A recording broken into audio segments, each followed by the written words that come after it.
जय हिंद। पर्यावरण एवं जलवायु परिवर्तन के समसामयिक मुद्दों में आपका स्वागत है। यह कार्यक्रम उत्तर प्रदेश लोक सेवा आयोग तथा उत्तर प्रदेश अधीनस्थ सेवा चयन आयोग के अतिरिक्त वे प्रतियोगी परीक्षाएं जिसमें पर्यावरण और उससे संबंध मुद्दों से प्रश्न पूछे जाते हैं, उसके लिए डिजाइन किया गया है। इस कार्यक्रम में जो हम पर्यावरण एवं जलवायु परिवर्तन से संबंधित कार्यक्रम को बनाए हुए हैं, इस कार्यक्रम में हम पिछली कक्षा में देखे थे कि जलवायु परिवर्तन के पीछे कौन-कौन से महत्वपूर्ण अवधारणाएं हैं।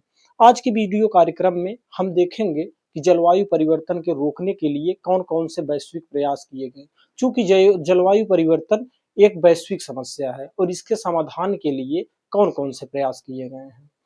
तो यह प्रयास खासकर 20वीं शताब्दी से शुरू हुए हैं और 20वीं शताब्दी में पूरी दुनिया में शांति और समृद्धि की स्थापना के रूप में श्रेय लेने का कार्य अगर किसी संस्था को गया तो वो संयुक्त राष्ट्र संघ था।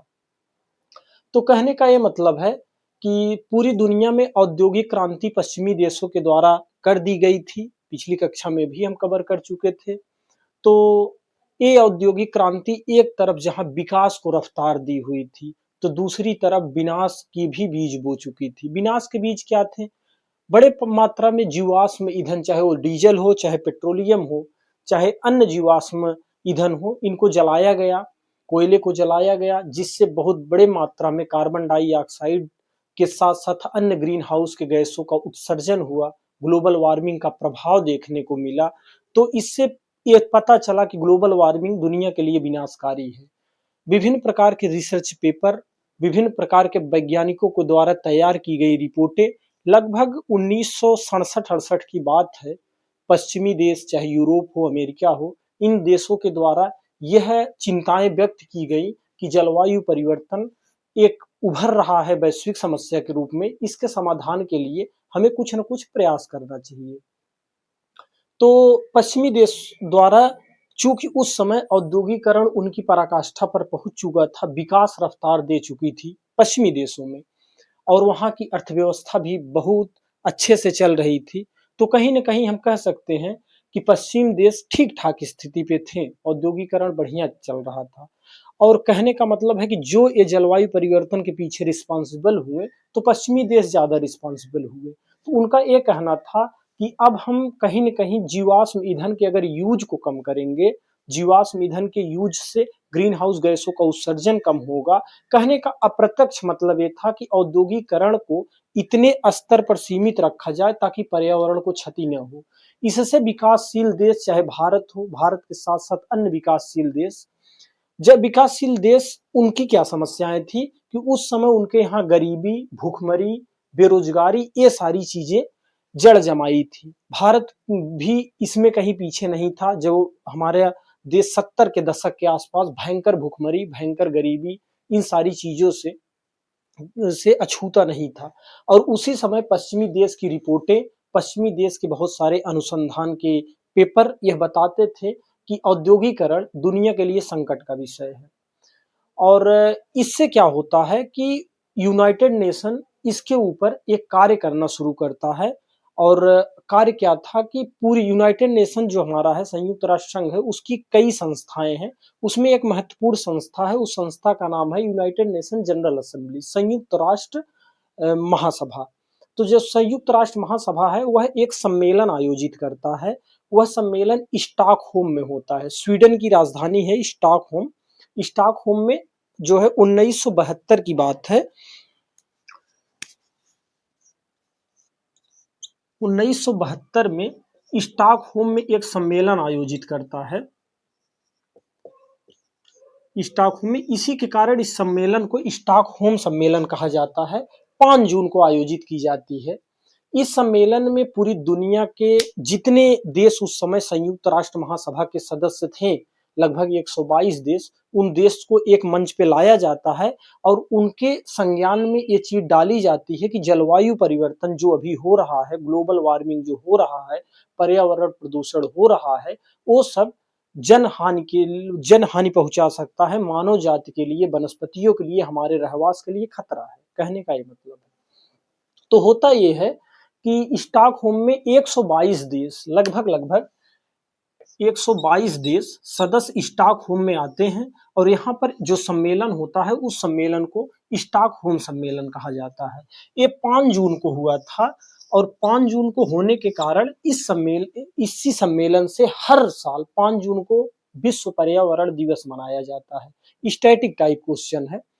तो विश्व पर्यावरण दिवस 5 जून को मनाया जाता है क्यों? क्योंकि वही उसी दिन स्टॉकहोम में पर्यावरणीय मुद्दों से संबंधित सम्मेलन हुआ था। इस सम्मेलन को वैसे तो स्टॉकहोम सम्मेलन कहा जाता है, लेकिन औपचारिक रूप से इस सम्मेलन को मानव और पर्यावरण पर वैश्विक सम्मेलन कहा जाता है। पहला सम्मेलन था।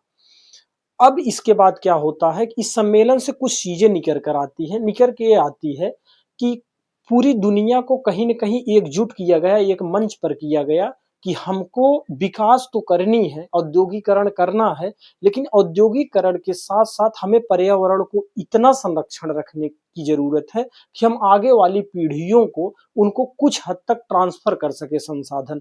ऐसा ना हो कि हम विकास की रफ़्तार को इतने ऊँचाई पर लेके चले जाएँ और पीछे छोड़ जाएँ अपनी पीढ़ी, जो आने वाली पीढ़ी है, उसके लिए दुर्लभ जीवन। दुर्लभ जीवन का मतलब उनके लिए अशुद्ध जल छोड़ जाएँ, उनके लिए अशुद्ध वायु छोड़ जाएँ, उनके लिए अशुद्ध मृदा छोड़ जाएँ, ऐसा कुछ ना हो। इसके लिए पूरी दुनिया एक मंच पर आती है और कहीं न कहीं इस सम्मेलन से एकजुट करने का प्रयास किया जाता है। तो इस सम्मेलन की जो उस समय थीम बन के आई थी, उस थीम थी ओनली वन अर्थ।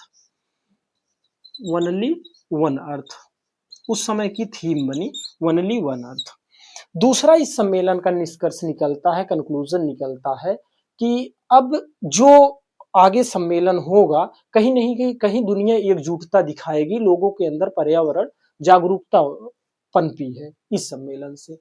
तो इसके बाद एक और सबसे महत्वपूर्ण इस सम्मेलन का निष्कर्ष है, वो सम्मेलन का निष्कर्ष है कि उसी समय United Nation Environment Programme United Nation Environment Programme को लेकर समझौता हुआ और यह कार्यक्रम यूनाइटेड नेशन के द्वारा सारे सदस्य देशों की सहमति से लिया गया।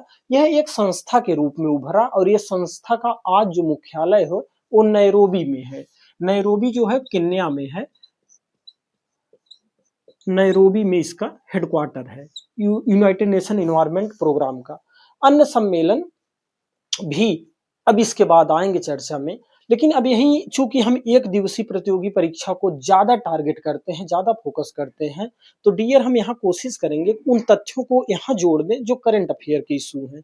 चूंकि 1972 के बाद अगर इसका 50वां वर्षगांठ मनाया जाए तो ये कहीं न कहीं सीधा पड़ता है 2022 में। तो स्टॉकहोम प्लस 50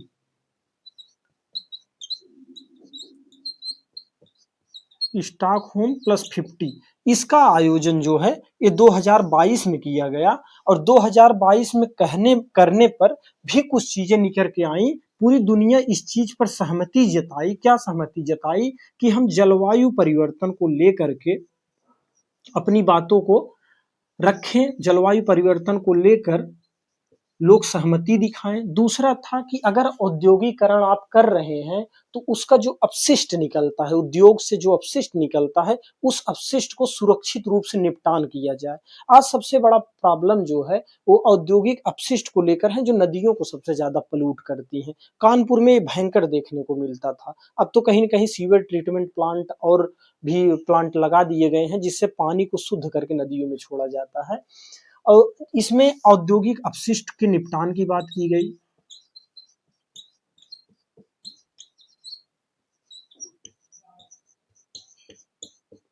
और उसके बाद जैव विविधता की बात की गई कि जैव विविधता कैसे संरक्षण में रहे। इन सारी चीजों का बात किया गया स्टॉकहोम 50 सम्मेलन में। और इसकी जो थीम रखी गई वो थीम थी सभी की समृद्धि के लिए एक स्वस्थ ग्रह, हमारी जिम्मेदारी और हमारा अवसर। इसकी थीम रखी गई थी उस समय। 2022 का करंट अफेयर है, हो सके पूछे या ना पूछे, कोई बहुत ज्यादा इंपॉर्टेंट तो नहीं है, लेकिन पूछ भी सकता है, 2-3 साल पीछे का भी कहीं कहीं पूछ लेता है।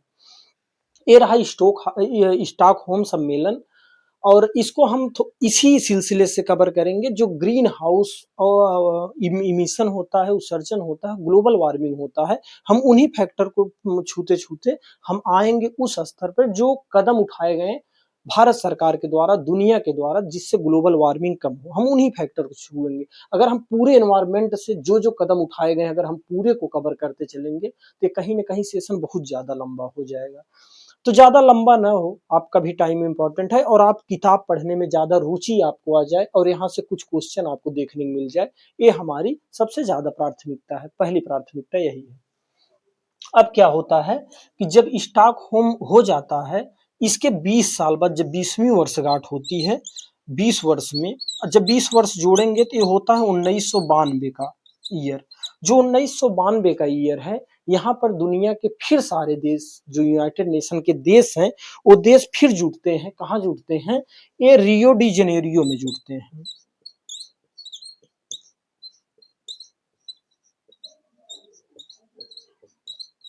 रियो डी जेनेरियो में जुटते हैं। रियो डी जेनेरियो ये सम्मेलन है, ये स्थान है। रियो डी जेनेरियो ये ब्राजील की राजधानी है, वो स्थान है। इसी के कारण इस सम्मेलन को, जो 1992 का सम्मेलन हुआ, इस सम्मेलन को रियो सम्मेलन कहा जाता है। और इसका रियल जो फॉर्मल नाम है, उसका नाम है United nation conference on environment and development, पर्यावरण और विकास पर संयुक्त राष्ट्र का सम्मेलन। इसका जो है फॉर्मल नाम है, फॉर्मल नाम नीचे लिख लीजिए, United nation convention on environment and development, ये इसका फुल फॉर्म है।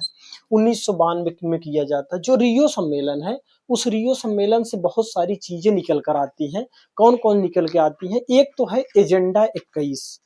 रियो सम्मेलन से एजेंडा 21 निकल के आता है। ये एजेंडा 21 क्या है? और रियो सम्मेलन को एक और चीज हम बता दें, इसको अर्थ समिट भी कहा जाता है, इसे पृथ्वी बचाओ आंदोलन सम्मेलन भी कहा जाता है। इसमें जो ये भाग लिए थे, 178 देश लगभग भाग लिए थे रियो सम्मेलन में। कौन कौन चीजें निकल कर आती हैं रियो सम्मेलन से? तो ये चीजें ये हैं कि एजेंडा 21 निकल के आता है।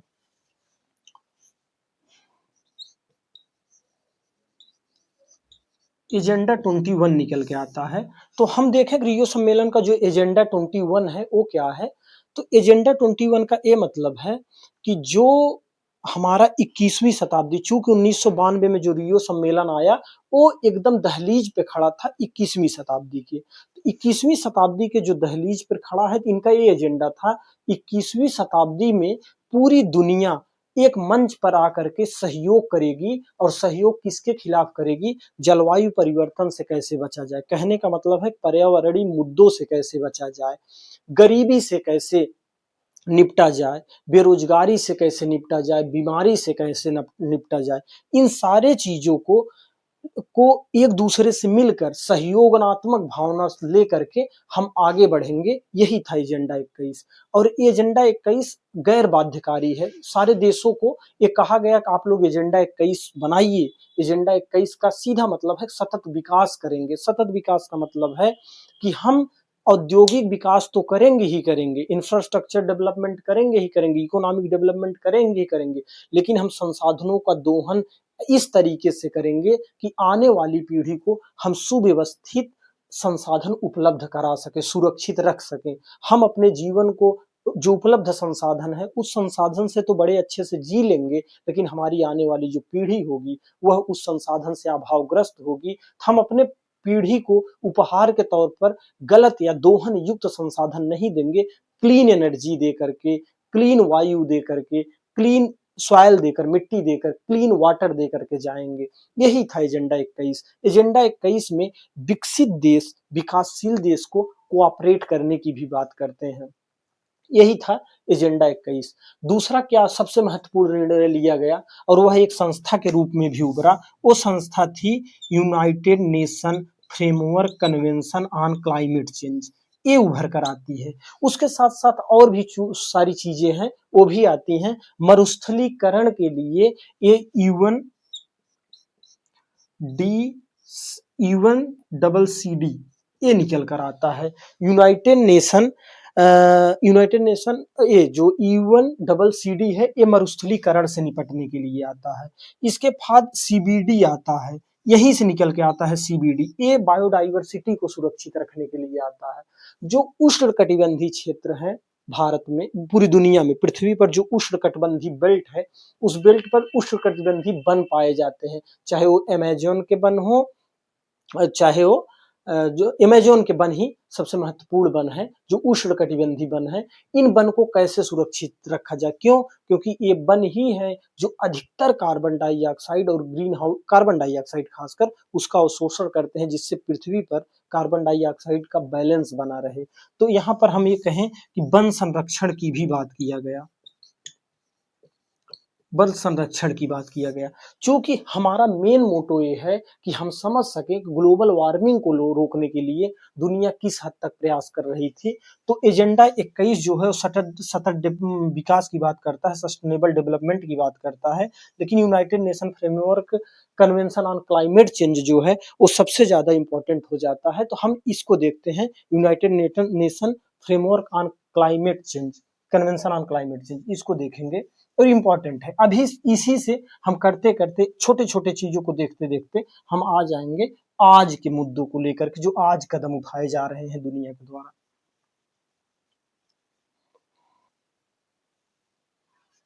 जो United nation framework convention on climate change है, उसको देखें। United nation framework convention on climate change, ये जो है ये कहीं ना कहीं रियो सम्मेलन से उभर कर निकल कर आता है। यह एक संस्था है और इस संस्था में जो सदस्य हैं वो सार्वभौमिक सदस्य, 197 प्लस यूरोपीय यूनियन इसके सदस्य हैं। 197 प्लस यूरोपीय यूनियन इसके सदस्य हैं। और इसका जो हेडक्वार्टर है, ये हेडक्वार्टर बान में है। और बान कहाँ पर है? ये है जर्मनी में। जर्मनी में जो है, जर्मनी में बान जो शहर है वहां पर इसका हेड क्वार्टर है। इसका फुल फॉर्म तो हमने बता दिया, United nation framework convention on climate change. एक इसका क्या कार्य है? ये चाहता है कि पूरी दुनिया विकास करे, विकास चाहे क्लीन एनर्जी से करे, चाहे अन्य कोई भी तरीका अपना ले, लेकिन ग्रीन हाउस गैस के उत्सर्जन को कम करे, सीमित करे। कहने का ये मतलब है कि वायुमंडल में जो ग्रीन हाउस की गैसें हैं, वो ग्रीन हाउस, यही देख ले ग्रीन हाउस की गैस कौन कौन सी है, नहीं तो बार बार हम ग्रीन हाउस गैस बोल रहे हैं। शायद पिछली कक्षा में बताए थे। ग्रीन हाउस की गैस में एक तो है कार्बन डाइऑक्साइड CO2, दूसरा है CH4 मेथेन, तीसरा है नाइट्रस ऑक्साइड,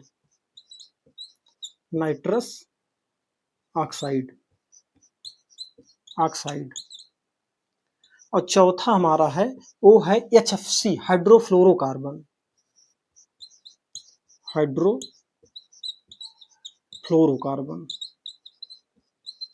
कार्बन। और क्या है? उसके बाद है परफ्लोरोकार्बन,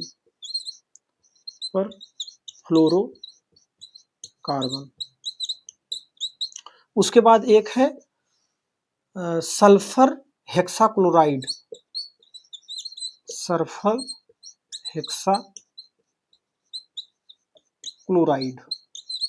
जो ये 6 गैस मुख्यतः डियर है। इस 6 गैस को के जो घनत्व है, इसका 6 गैस का जो संगठन है वो वायुमंडल में, उसको कम किया जा सके, इसकी सांद्रता को कम किया जा सके, नहीं तो ये कहीं ना कहीं विनाशकारी होगा, जलवायु परिवर्तन का कारण बनेगा। ये चाहता था ये संस्था, जो United nation framework convention on climate change है, यह चाहता था कि जो विकसित देश हैं, खासकर America, Britain, Norway, Sweden, Finland जैसे देश, ये देश अपने, जिनके पास ज्यादा मात्रा में वित्त है, फाइनेंस है, जिनके पास महत्वपूर्ण टेक्नोलॉजी है, जो ग्रीन हाउस गैस के इमिशन को, उत्सर्जन को कम कर सके, ये चाहता था कि वो सारी चीजों से सहायता उपलब्ध की जाए विकासशील देशों को, खासकर जैसे भारत और इसके जो पड़ोसी देश हैं उन्हीं देशों, क्योंकि इन देशों में जो है गरीबी, बीमारी, ये सारी चीजें एक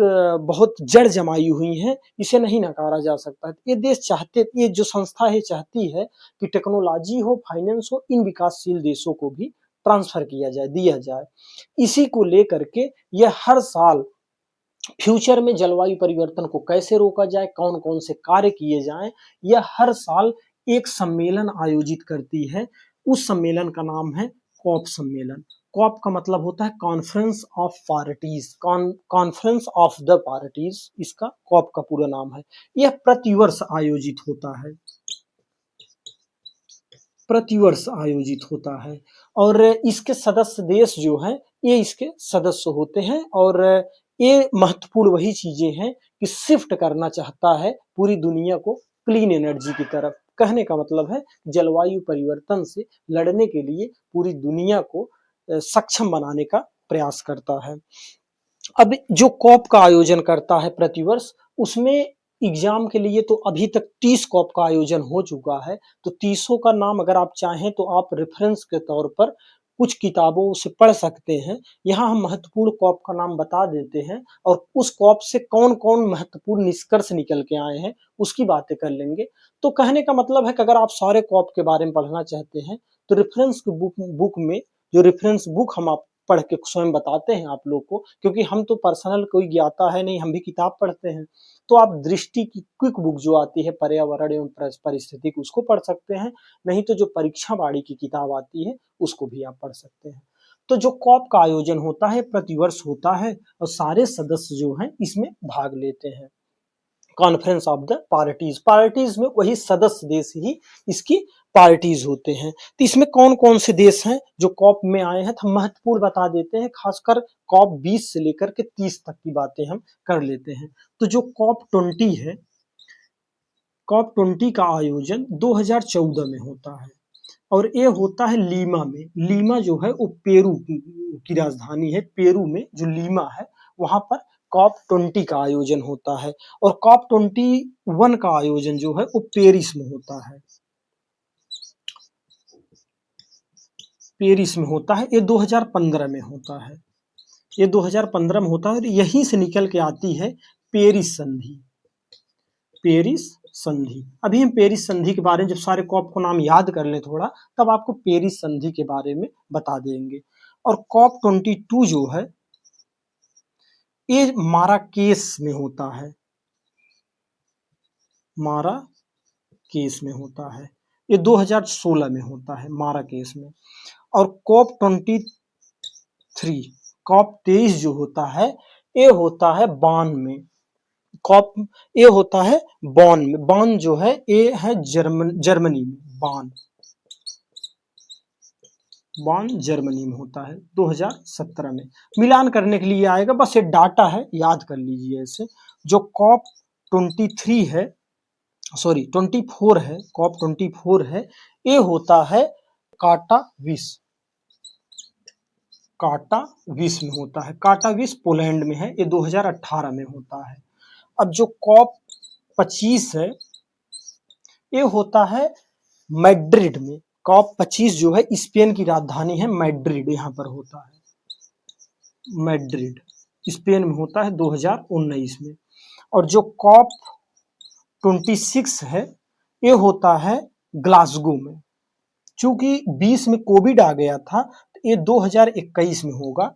2021 में होगा और कहाँ होगा? ग्लासगो में होगा। ग्लासगो ब्रिटेन में है। और यही कॉप 26 में हमारे देश के प्रधानमंत्री, आदरणीय प्रधानमंत्री नरेंद्र मोदी द्वारा यह निर्णय लिया गया था पंचामृत योजना के तहत। यहाँ पर यह घोषणा की गई थी कि हम 2070 तक भारत को नेट जीरो घोषित कर देंगे, नेट जीरो बना देंगे, नेट जीरो कार्बन उत्सर्जन। इसका मतलब है कि हम जितने कार्बन डाइऑक्साइड को 2070 तक उत्सर्जित करेंगे उतना हम एब्जॉर्ब कर लेंगे। बस जितना उत्पादित करना उतना एब्जॉर्ब करना, नेट जीरो इमिशन होता है।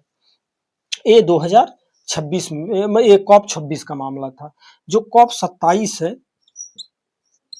कॉप 27 है, एक कॉप 27 का आयोजन यहाँ पर शर्म अल शेख में किया जाता है जो मिस्र है।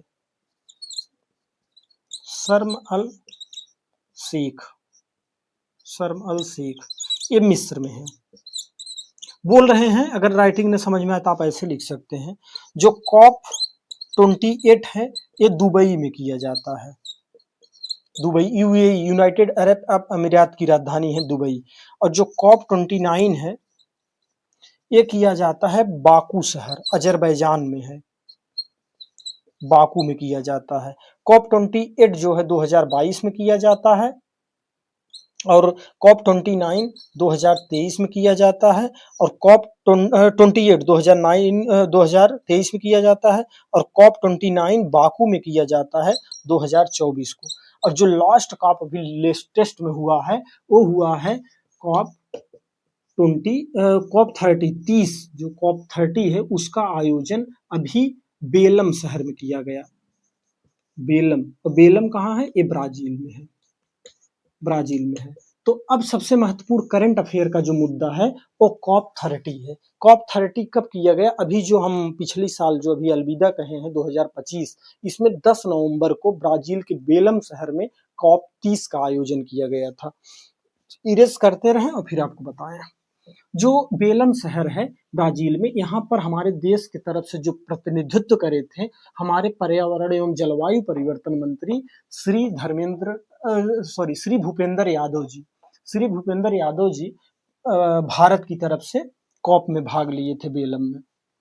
तो क्या क्या चीजें हुई बेलम में, इस चीज पर हम थोड़ा सा नजर डाल लें तो हमें कोई मैगजीन होगी, कोई किताबें होगी, वो सारी चीजें पढ़ने में हमको बड़ी अच्छी लगेगी। तो हम देखें कि कौन कौन सी चीजें थी जो बेलम में हुई थी।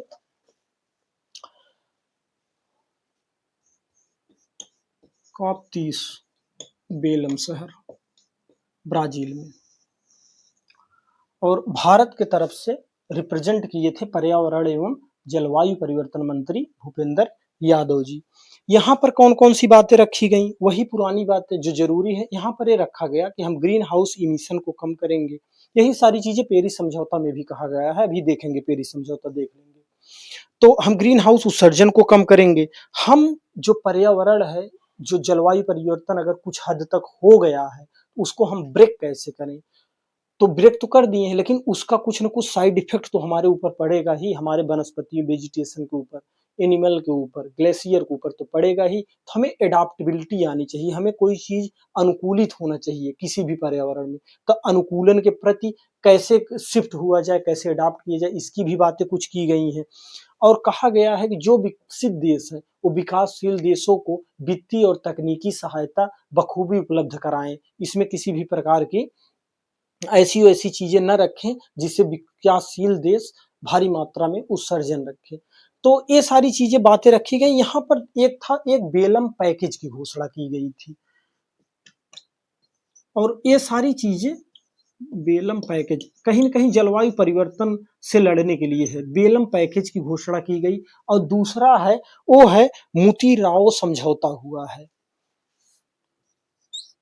मोतीराओ समझौता। और ये कहीं न कहीं इन दोनों का एकमात्र उद्देश्य है कि हम पेरिस संधि जो हुई है उसके लक्ष्यों को पा सके। पेरिस संधि के लक्ष्यों को प्राप्त करना चाहते हैं COP 30 के द्वारा। COP 30 में जो ये दो तरह के जो समझौते हुए हैं। क्या थे बेलम पैकेज? देखते हैं। बेलम पैकेज ये कहता है कि पहले बेलम पैकेज का पहले केवल मानना यह होता है कि जो विकासशील देश हैं वो कार्बन उत्सर्जन के प्रति, कहने का मतलब ग्रीन हाउस गैस के उत्सर्जन के प्रति ज्यादा रिस्पॉन्सिबल नहीं है, ज्यादा रिस्पॉन्सिबल विकसित देश है। क्योंकि विकसित देश अपनी विकास तो कर चुके हैं, अब कार्बन उत्सर्जन के जो रोकना है, ब्रेक लगाना है, वो सारा थोपते हैं विकासशील देशों के ऊपर। ये ठीक नहीं है। तो कहते हैं कि जो विकसित देश है वो कहीं न कहीं विकासशील देशों को सहायता प्रदान करे। पहली बात करते हैं। दूसरी बात करते हैं कि हम न्याय संगत ट्रांजिशन करेंगे, न्याय संगत स्थानांतरण करेंगे।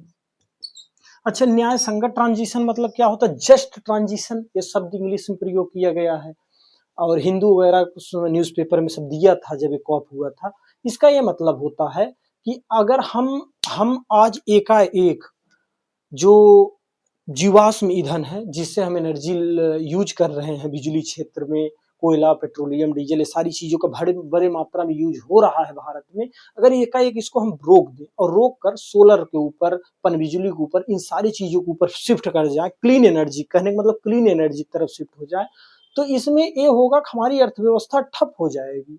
कहीं न कहीं हमारे वहाँ वैसे पहले से ही गरीबी, बीमारी, बेरोजगारी ये सब है, और ये बड़ा दुष्चक्र है कि अगर गरीबी, अगर मान लीजिए आज अभी हम पूरी तरह रोक लगा दें कोयले पर, कोयले के यूज पर, उत्पादन पर, जो निकाला जा रहा है कोयला खदानों से, पेट्रोलियम पर, तो कहीं न कहीं हमारी जो उद्योग व्यवस्था है, जो ट्रांसपोर्ट है, जो यातायात है, ये सब ठप हो जाएगा। और ये सब ठप हो जाएगा तो एकाएक बेरोजगारी, एक तो पहले से बेरोजगारी है और ये बेरोजगारी अपने चरम पर पहुंच जाएगी। और जब ये बेरोजगारी अपने चरम पर पहुंच जाएगी तो जहां बेरोजगारी होती है वहां गरीबी आती है, और गरीबी आती है तो हम बीमारी से नहीं लड़ पाते हैं। जलवायु परिवर्तन वैसे बीमारी का घर लेकर खड़ा है, तो नहीं लड़ पाते हैं, और जब बीमारी से नहीं लड़ पाते हैं तो फिर से बेरोजगारी, गरीबी, बीमारी के दुष्चक्र में हमें जकड़ देता है। तो कहने का मतलब है कि हम धीरे धीरे शिफ्ट करेंगे। अभी ठीक है, हम कोयला के और पेट्रोलियम के ऊपर ज्यादा निर्भर हैं, लेकिन आने वाले समय में हम धीरे धीरे शिफ्ट कर जाएंगे सोलर एनर्जी के ऊपर, जो हाइड्रो पावर प्रोजेक्ट है उसके ऊपर हम शिफ्ट कर जाएंगे, न्यूक्लियर एनर्जी के ऊपर शिफ्ट कर जाएंगे, धीरे धीरे शिफ्ट करेंगे। अगर एकाएक शिफ्ट करेंगे तो ये हमसे संभव नहीं है। और दूसरी है कि अगर हमारे ऊपर कोई नकारात्मक प्रभाव पड़ चुके हैं तो हम एडाप्ट कैसे करें, एडाप्टेबिलिटी की भी बात की गई है। उसके बाद ये कहा गया है कि जो विकसित देश हैं वो विकसित देश अपनी जिम्मेदारियों से न हटे। उनकी जिम्मेदारी है कि वह कार्बन उत्सर्जन के प्रति स्वयं तो जागरूक हैं, पूरी दुनिया के जितने भी इंडस्ट्री है, जितने भी अदर सेक्टर है, उन सेक्टर पर भी अपनी टेक्नोलॉजी का खूब प्रयोग करने की अनुमति दे। ऐसी बातें की गई है इसमें, जो है COP30 में। इसमें भारत अपना क्या पक्ष रखा है, ये इंपॉर्टेंट है हमारे लिए। चूंकि नवंबर में हुआ था, नहीं लिखे यहाँ, नवंबर में हुआ था, नवंबर 2025 में, 10 नवंबर डाल लीजिए, 10 नवंबर 2025 के आयोजित किया गया। 10 नवंबर से 21 नवंबर का डेट था, बस हम याद रखते हैं 10 नवंबर 2025 को आयोजित की।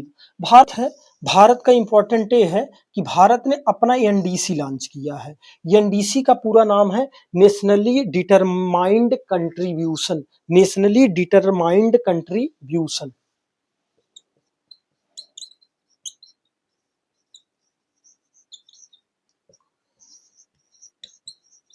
डिटरमाइंड कंट्रीब्यूशन,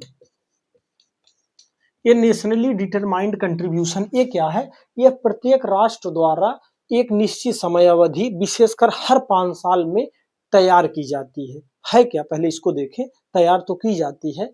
यह देश ये कहता है कि हम आगामी 5 साल में जलवायु परिवर्तन से लड़ने के लिए, जलवायु परिवर्तन को रोकने के लिए, कार्बन उत्सर्जन को रोकने के लिए, जिस भी भाषा में कहना चाहें, हम कौन कौन सी कार्य योजना बनाएंगे प्रत्येक 5 वर्ष, मतलब अगले 5 वर्ष, ऐसे कहें अगले 5 वर्ष में जलवायु परिवर्तन से निपटने के लिए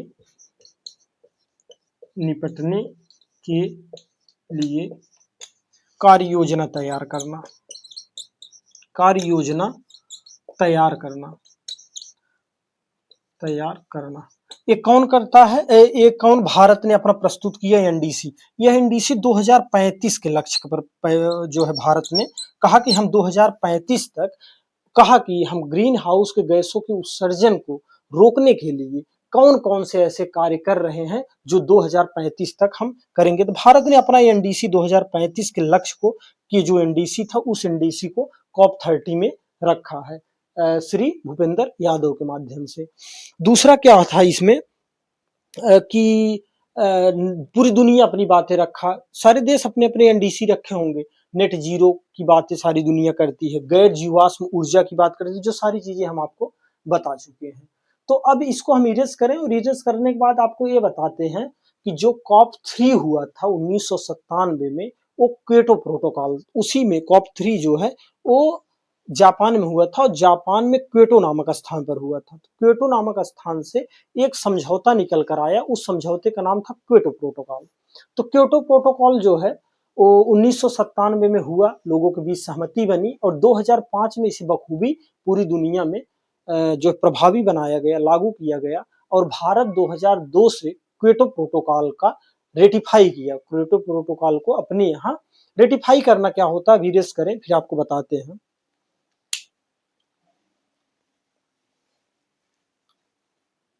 जो रेटिफाई करना होता है उसका ये मतलब होता है कि अगर पूरी हमारे देश के जो राष्ट्राध्यक्ष हैं, अगर मान लीजिए प्रधानमंत्री जी जाते हैं किसी देश में और वहां से किसी चीज पर हस्ताक्षर कर आते हैं, सिग्नेचर करके आते हैं, तो वह हमारे देश के द्वारा माना जाएगा कि नहीं माना जाएगा, या दुनिया के किसी देश का एग्जाम्पल आप ले सकते हैं।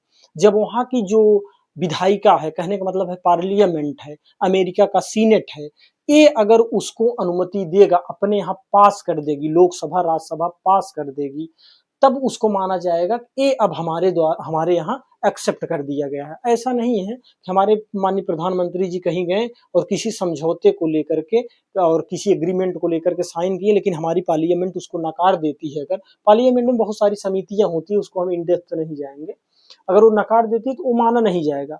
तो भारत ने जो क्योटो प्रोटोकॉल है उसको 2002 में रेटिफाई कर दिया था। और अमेरिका जो है, अमेरिका के जो राष्ट्रपति थे क्लिंटन साहब, क्लिंटन भी क्योटो प्रोटोकॉल पर हस्ताक्षर किए थे, लेकिन उनका सीनेट कभी भी इसे रेटिफाई नहीं किया था। तो जो COP3 है वहां से क्योटो प्रोटोकॉल निकल के आया और जो COP21 है वहां से पेरिस क्लाइमेट एग्रीमेंट निकल कर आया। तो देखें अब COP3 क्या है। पहले जो COP3 है यहां से निकल कर आता है क्योटो प्रोटोकॉल। क्योटो प्रोटोकॉल ये है। प्रोटोकॉल आया कब? तो 1997 में आया। प्रभावी कब हुआ? प्रभावी हुआ 2005 में। भारत रेटिफाई कब किया? इंडिया रेटिफाई कब किया? तो 2002 में किया। ये सब फैक्ट है। और यूएस से क्या किया?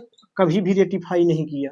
ये कहने का मतलब है क्योटो प्रोटोकॉल में ये आया कि जो 1990 का दशक है, 1990 का जो साल है उसी को आधार मान लिया गया और कहा गया 1990 को आधार मान के अब हम आगे कार्बन डाइऑक्साइड यानी कि ग्रीन हाउस गैसों के उत्सर्जन में 5% की कमी करेंगे। कहने का ये मतलब है कि अगर 1990 में कार्बन डाइऑक्साइड का उत्सर्जन 5%, मान ली 1 मीट्रिक टन होता था, प्रतिवर्ष 1 मीट्रिक टन होता था, तो अब क्या होगा? आगे जो साल होगा 1990 के बाद जो साल है उसको 1990 से दशक बना करके ये माना गया। 1990 का जो दशक है, 1990 का जो साल है उसको आधार मान के माना गया कब हम हर साल 5% की कमी करेंगे। तो ग्रीन हाउस गैस में 1990 के आधार स्तर पर, ऐसे लिखे, आधार स्तर पर 5% की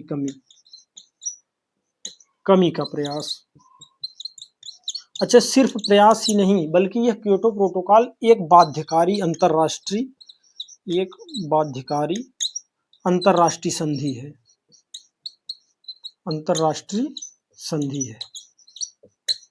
ये एक बाध्यकारी अंतरराष्ट्रीय संधि है। उसके बाद क्योटो प्रोटोकॉल का मैंने बताया ग्रीन हाउस गैसों का इमिशन, कौन कौन से ग्रीन हाउस गैस है, क्योंकि यहाँ मैंने बताया ना ग्रीन हाउस गैसों को रोकने की बात करता है। ये क्योटो प्रोटोकॉल जब 2015 में 21वां COP होता है, यहाँ देखें COP21 जो है ये पेरिस में होता है, 2015 में होता है और पेरिस में होता है। यहाँ से पेरिस एग्रीमेंट निकल कर आता है, पेरिस समझौता निकल कर आता है। और जो पेरिस समझौता निकल के आता है यह भी एक बाध्यकारी अंतरराष्ट्रीय समझौता था, यह भी एक बाध्यकारी अंतरराष्ट्रीय संधि है, पेरिस एग्रीमेंट। और जो यहाँ 2015 में हुआ था COP, यहाँ पर कौन कौन एग्रीमेंट रखा, यहाँ पर क्या हुआ कि क्योटो प्रोटोकॉल पेरिस एग्रीमेंट में आकर के समाहित हो गया, माने पेरिस क्योटो प्रोटोकॉल अब पेरिस एग्रीमेंट का स्थान ले लिया, ये हो गया।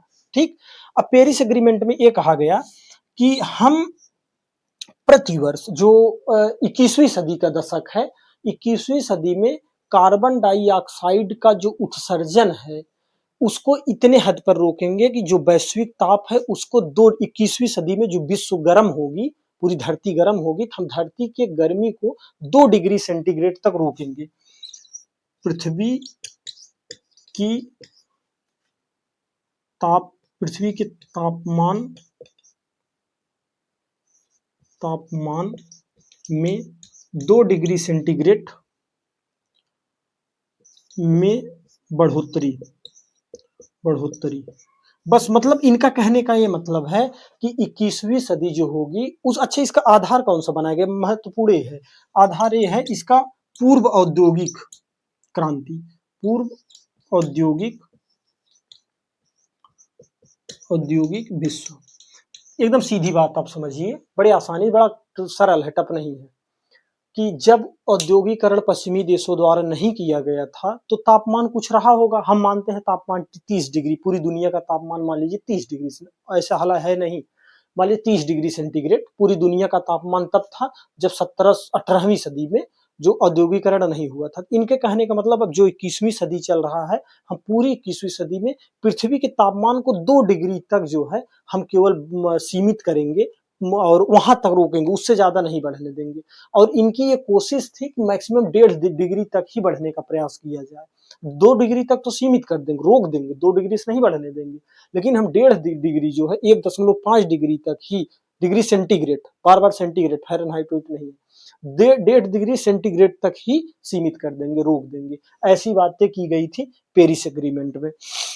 उसके बाद पेरिस एग्रीमेंट को लागू किया गया था 2016 में। 2016 में पेरिस एग्रीमेंट को लागू कर दिया गया और लागू करने के बाद पूरी दुनिया के द्वारा इस पर महत्वपूर्ण जो है कदम उठाए गए हैं। तो कहने का मतलब है कि ये जो हम अभी आज टॉपिक में कवर किए हैं, आप रेफरेंस के तौर पर दृष्टि की क्विक बुक जो है पर्यावरण एवं परिस्थिति की, उसको पढ़ सकते हैं या परीक्षा बाड़ी को पढ़ सकते हैं, बशर्ते आप जो है बार बार किताबें पढ़िए। कहने का ये मतलब है कि ये जो हम आपको बताए हैं, थोड़ा सा मौखिक बताए, लिखने का प्रयास कम किए हैं। आप कोई मैगजीन पढ़ेंगे, इस वीडियो को 1 बार 2 बार 3 बार देखने के बाद जब कोई मैगजीन पढ़ेंगे तो उसके बैकग्राउंड आपके समझ में आएंगे।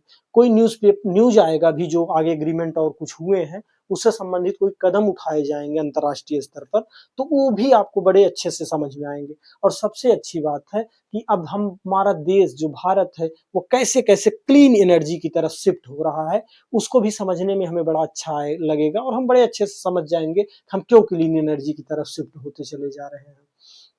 तो ये सारी चीजें थी। अब अगली कक्षा जो हमारी होगी वो जल्दी हम लेकर आएंगे उस भी प्रोग्राम को। उसमें क्या हम कवर करेंगे कि भारत के द्वारा ऐसे कौन कौन से कदम उठाए गए हैं जिसका टारगेट है कि हम जीवाश्म ईंधन से शिफ्ट हो जाएं और हम क्लीन एनर्जी की तरफ आ जाएं। अच्छा, जीवाश्म ईंधन से शिफ्ट होने में हमारा इससे भी ज्यादा लाभ ये है कि हम पश्चिम देश जो खाड़ी देश हैं उनसे हम तेल मांगते थे। जब से यूक्रेन और रूस युद्ध हो गया, अमेरिका के द्वारा सैंक्शन लगा दिया गया इसके ईरान के ऊपर, तब से हम अपना तेल रसिया से खूब ठीक ठाक मात्रा में खरीद रहे हैं। तो अगर हम किसी भी देश से ज्यादा जीवाश्म ईंधन खरीदते हैं, खासकर पेट्रोलियम खरीदते हैं, तो उससे क्या होता है कि हमारे देश पर कहीं न कहीं जो पैसा है विदेशी, जो हमारे यहाँ फॉरेक्स रिजर्व है वो भी कम होता है और कहने का मतलब है भार पड़ता है, आर्थिक दबाव पड़ता है।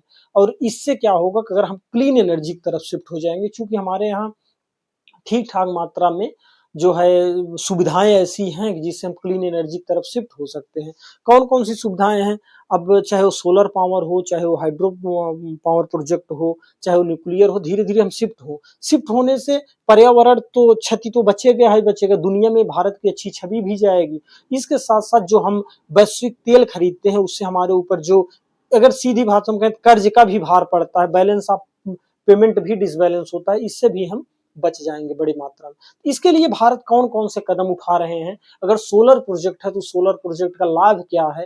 भारत सरकार सब्सिडी दे रही है, कितनी सब्सिडी दे रही है? ये सारी चीजें हम अगले कक्षा में कवर करेंगे। अपनी बात यही खत्म करते हैं। नमस्कार, जय हिंद।